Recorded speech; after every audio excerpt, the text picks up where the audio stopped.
শেষে আমরা বলতে চাই যে আমরা আজকে বিকালের মধ্যে আমরা যে সকল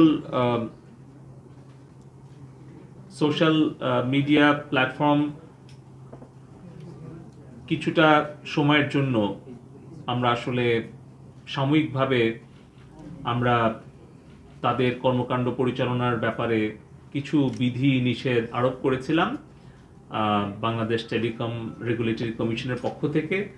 আমরা সার্বিক বিবেচনা করে আমাদের ফ্রিল্যান্সার, ই কমার্স উদ্যোক্তা, আমাদের ব্যবসায়িক সম্প্রদায় এবং হয়তো স্কুল, কলেজ, শিক্ষা প্রতিষ্ঠান এগুলো এখন সাময়িকভাবে বন্ধ আছে, কিন্তু আমাদের ছাত্র, ছাত্রী, শিক্ষক, গবেষক তারা বিভিন্ন প্ল্যাটফর্মে কিন্তু তারা শিক্ষা কার্যক্রম চালাতে চায়। সেক্ষেত্রেও কিন্তু ফেসবুক, টিকটক, ইউটিউব এই প্ল্যাটফর্মগুলো বেশ প্রয়োজনীয় প্ল্যাটফর্ম, এটা আমরা মনে করি। কিন্তু সাময়িকভাবে কিছু বিধিনিষেধ আমরা আরোপ করতে বাধ্য হয়েছিলাম।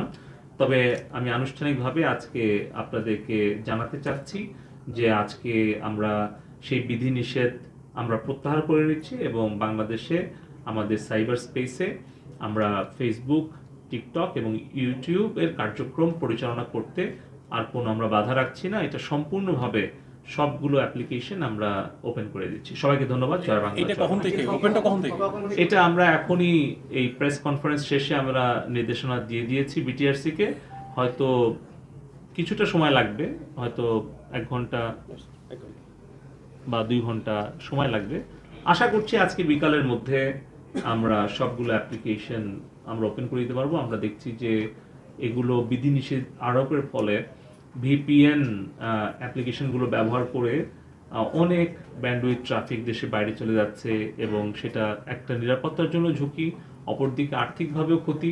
সব কিছু মিলিয়ে আমরা একটাই অনুরোধ করব আমাদের গণমাধ্যমের সাংবাদিক বন্ধুদের মাধ্যমে আমাদের দেশের সকল নাগরিকের কাছে যে আপনারা কোনো মিথ্যা গুজব, কোনো মিথ্যা অপপ্রচারে বিভ্রান্ত হবেন না। আপনারা দয়া করে আমাদের যদি কোনো কর্মকাণ্ডে আপনারা ক্ষুব্ধ হয়ে থাকেন, আমাদের কোনো আচরণে বা কথায় যদি আপনারা মনক্ষুণ্ণ হয়ে থাকেন, আপনারা আপনাদের মত প্রকাশ করবেন, সমালোচনা করবেন, সেই স্বাধীনতা আমাদের আছে বাংলাদেশে। কিন্তু কেউ আপনারা সহিংসতাকে উৎসাহ দিবেন না। কোনো মিথ্যা অপপ্রচার গুজবকে যাচাই বাছাই না করে আপনারা উস্কানিতে আপনারা বিক্ষুব্ধ হবেন না বা কোনো সহিংসতাকে প্রশ্রয় দিবেন না, উৎসাহ দিবেন না।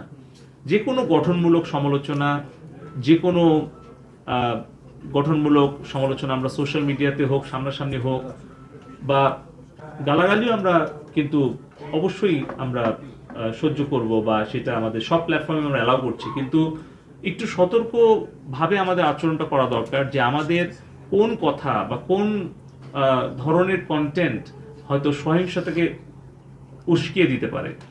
এবং একটা চক্র কিন্তু সবসময় তৎপর আছে, তারা কিন্তু চেষ্টাই করছে যে কোনো একটা সুযোগ পেলেই তারা বাংলাদেশের জনগণের সম্পদ নষ্ট করার চেষ্টা করছে, প্রাণহানি ঘটানোর চেষ্টা করছে। তারা কিন্তু থেমে নেই, তারা দেশে বিদেশে খুব সক্রিয় আছে।